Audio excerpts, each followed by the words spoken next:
So that is an update on that. Another story that we want to bring you today is about the question of mobile phone roaming charges. It's a very thorny issue, and there are developments today because the Ministry for Industry and the Regions, Margaret Hodge, is going to be giving evidence to a subcommittee of the House of Lords. Effectively, the debate centres on whether mobile phone companies should be given a last chance to cut the roaming charges voluntarily for consumers as we move around Europe and we face our being pretty much hit by pretty high charges there, or indeed whether European legislation is the way forward. Well, Anthony Ball is the director of Onecompare. It's the mobile phone price comparison website. Anthony, hello to you. What do you think is the right way forward? Should these companies be allowed voluntarily to cut these roaming charges, or is the law the way forward?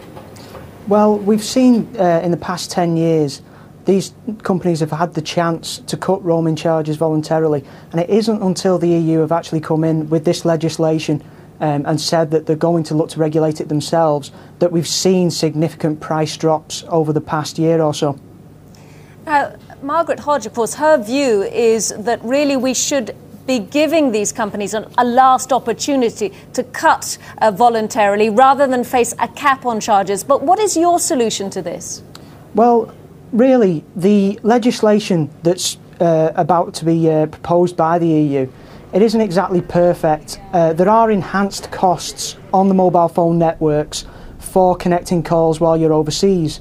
So a possible solution to this that we would suggest is that maybe we could cap the cost of incoming calls. Because from our research, 2 out of 3 people don't know that they're going to get charged for incoming calls.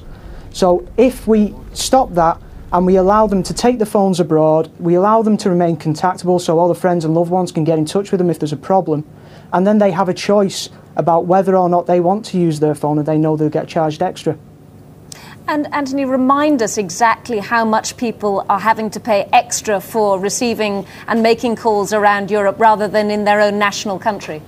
Well, if you don't know about some of the opt-in packages that these networks have introduced since the EU have come forward with the legislation, then you'll be on standard rate prices on all networks apart from T-Mobile and Three, and that can mean as much as 94p a minute to receive a call while you're in France or Spain. Anthony Ball, thanks very much indeed for that. And I'll be back, as I say, with more details on the airport departure tax story in the next hour.